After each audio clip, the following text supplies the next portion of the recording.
guys, what's up? It's Derek with omgitsderek.com, and today I'm super excited. I got the new GoPro Hero 7 Black, and we're going to be kind of doing a review of some of the features of it today. So there's a couple awesome features on this new GoPro.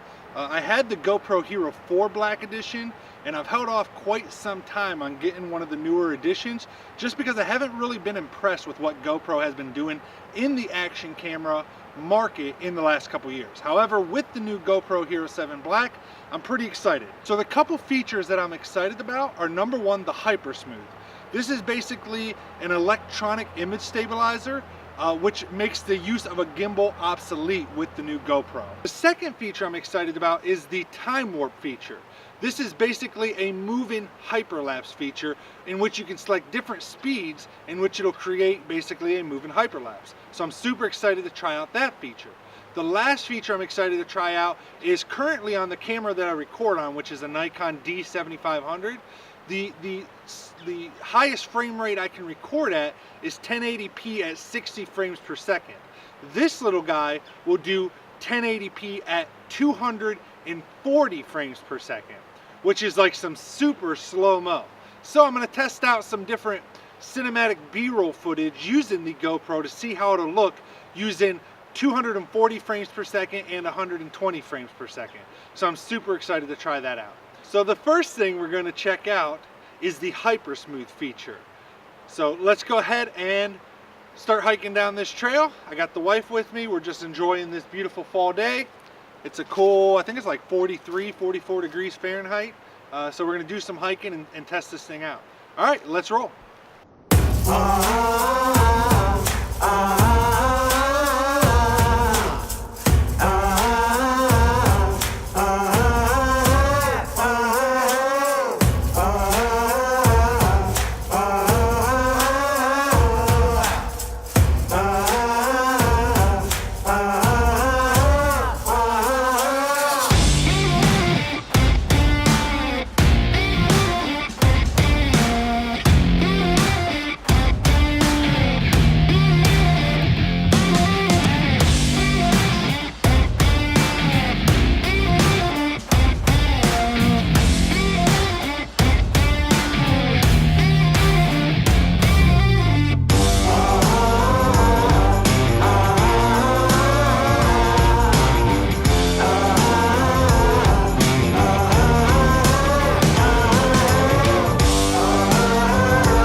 Alright guys, so like I said, the first thing we're going to check out is the Hyper Smooth.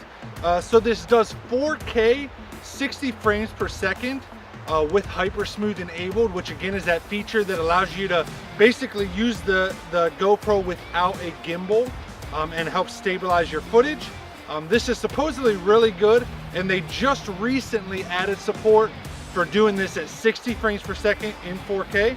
So we're going to do it with and without the Hyper Smoothing turned on to kind of let you see that. So we'll do it first with Hyper Smoothing turned off, and then what I'm going to do is, you can see this trail is kind of you know, goes uphill some and drops. So I'm basically just going to run down the trail and back with it turned off, and then I'll do it again with it turned on so we can see the difference in the Hyper Smoothing ability. Alright, so as I said, this first time we'll do it with the Hyper Smooth turned off, and we'll see how it looks.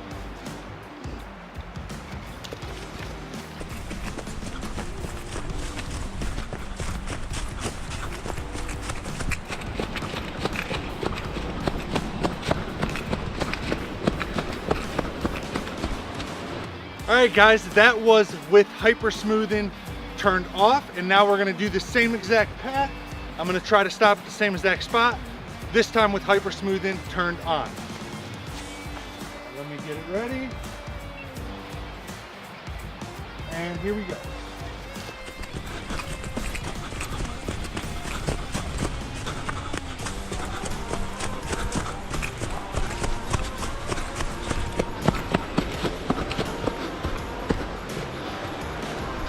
Whew, it's a little difficult running on all these rocks. but I wanted to do some kind of terrain that was a little bit better than just, you know, most of the videos I've seen and stuff is just somebody running on like flat blacktop or cement. So I thought I'd try it with some different ups and downs.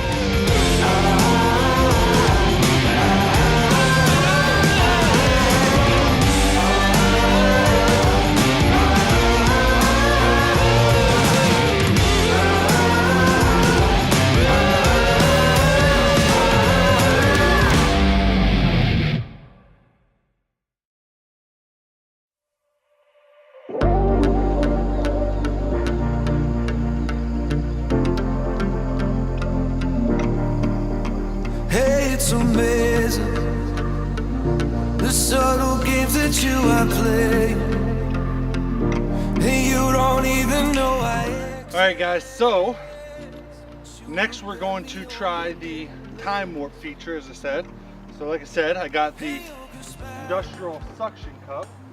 It's supposed to stick to your car no matter what, like up to 150 miles per hour. So it better work. I'd be mad if I lose my brand new GoPro. All right, let's go for a ride and we'll see if it works. What do you think, babe? Yep. All right, let's go.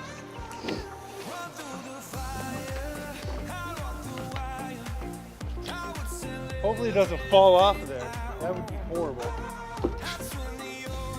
He's pretty strong, so we'll see.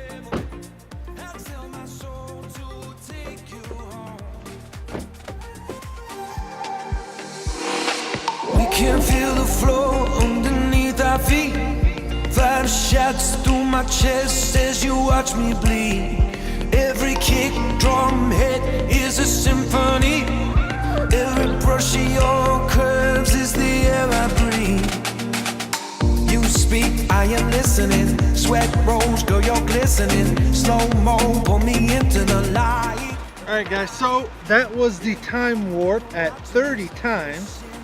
So we're gonna drive back through the park, and this time I'm gonna drop it from 30 times down to 15 times for the time warp and see how that does for us. So, set on 15 times, what do we got? 62% battery life, so we got plenty of battery, and we'll start,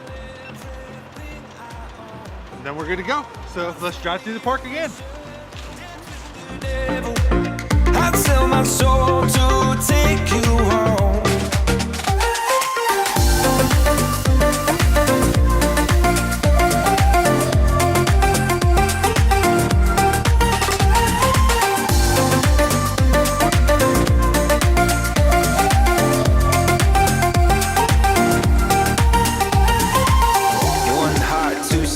When one just breaks, one slow suicide while one just. All right, guys, so we just finished the 15 times time warp. So now all we have left to do is I want to do some 120 and 240 frames per second footage, 1080p, like I said earlier, just to kind of get an idea of how that works on this thing. And then we'll go back to the house, I'll put it all together, and I'll give you guys my thoughts on what I think of the new features for the GoPro, the time warp, the hyper smooth, and the 120 and 240 FPS for B-roll usage. All right, so go ahead. We're at the Fellows Riverside Garden, so I figured this would be a decent place to test it out.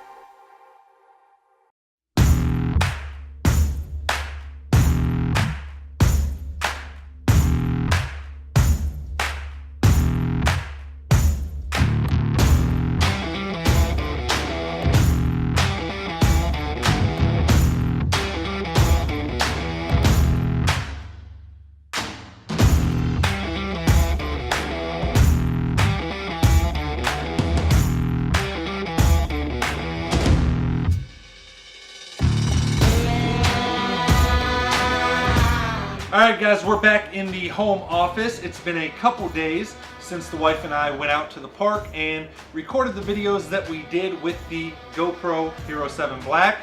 And now that I have had time to get home, edit all of that video together, check out the different features and how it did on a full screen and not just on the back of a little screen of the GoPro, I thought I'd end this video kind of giving my thoughts on the new features. So the first feature I want to talk about was the Hyper Smooth feature, which is basically GoPro's electronic image stabilizer. It's completely software driven, and to be honest, it's actually quite impressive.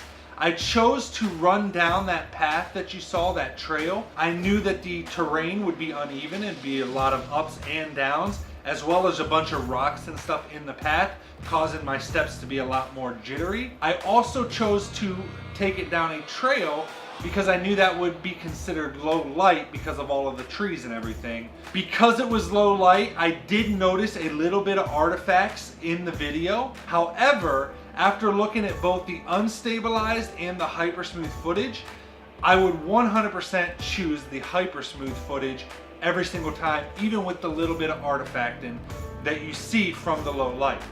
When using it outside of low light, which we did some tests with it in just normal light as well, it is absolutely stunning and amazing, the capability of the hyper smooth feature.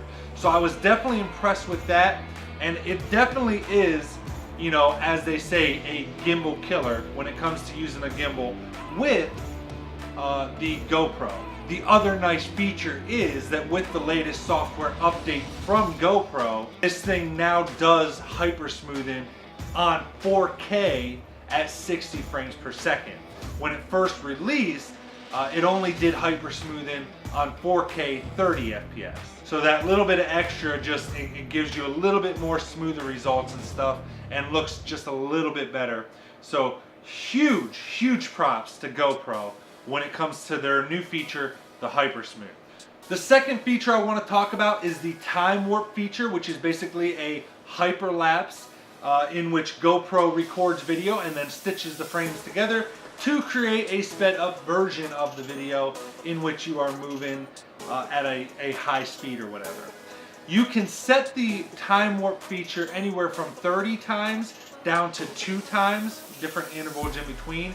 30, 15, 10, 5, and 2, I believe, are all the options. The most stable and the best, smoothest results you will get from using the 30 times.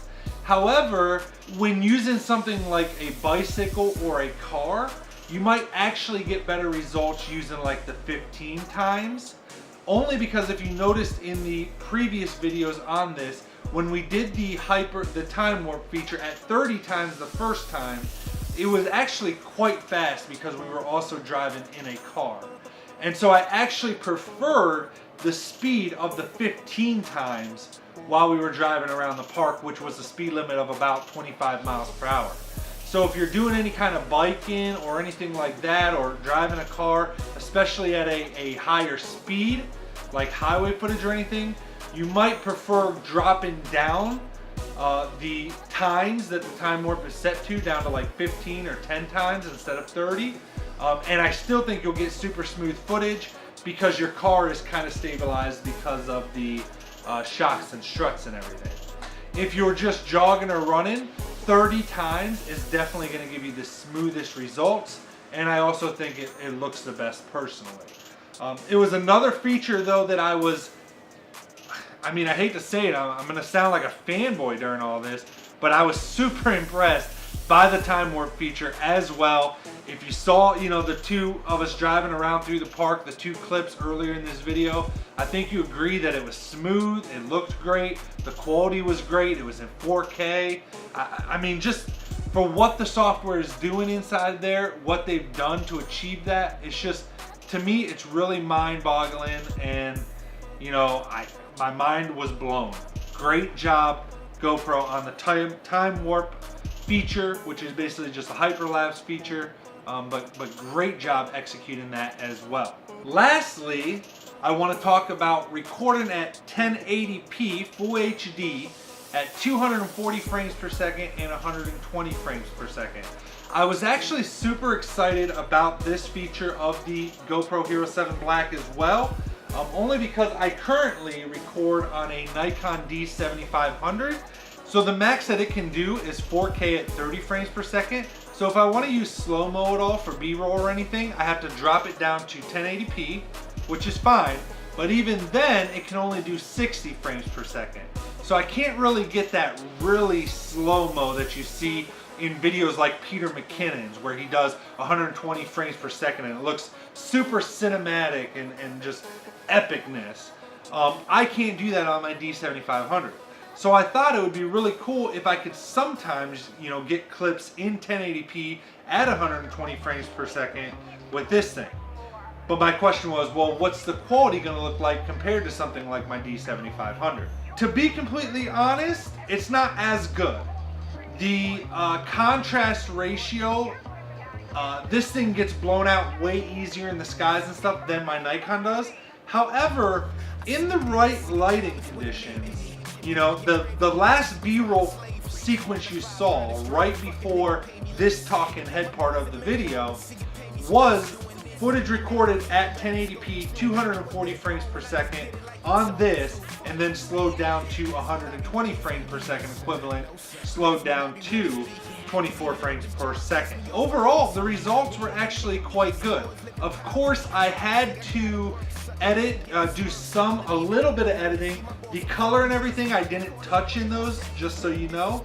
But what I did change is GoPros have a distinct bending to them, as the field of view is very wide and they use their super wide feature.